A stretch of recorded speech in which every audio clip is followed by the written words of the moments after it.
How to make YouTube playlist with your own videos. So let's begin.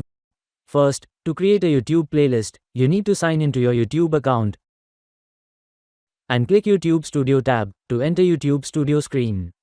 As you can create a new playlist from within YouTube Studio settings.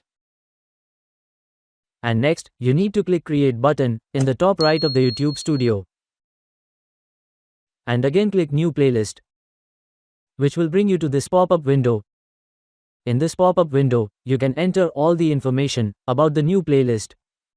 First, enter the title of the new playlist to be created.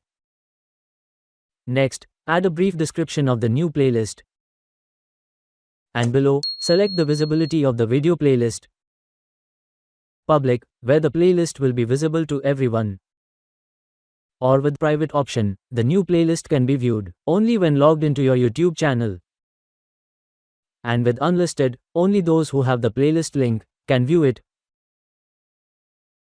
You can sort the videos in the playlist based on any of video popularity or date added or any other options here. And with this add videos option, we can add any of the video from within our YouTube channel into our new YouTube video playlist.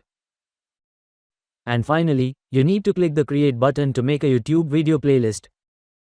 And done creating the YouTube video playlist. You can see the new YouTube video playlist under playlist section by clicking Contents tab on the left of YouTube Studio. And again click playlist in the right side of the Contents screen in YouTube Studio page. Here is the new video playlist, the iPad videos we created just now. And I request you to subscribe to my channel and hit the like button to get updates on new videos like this.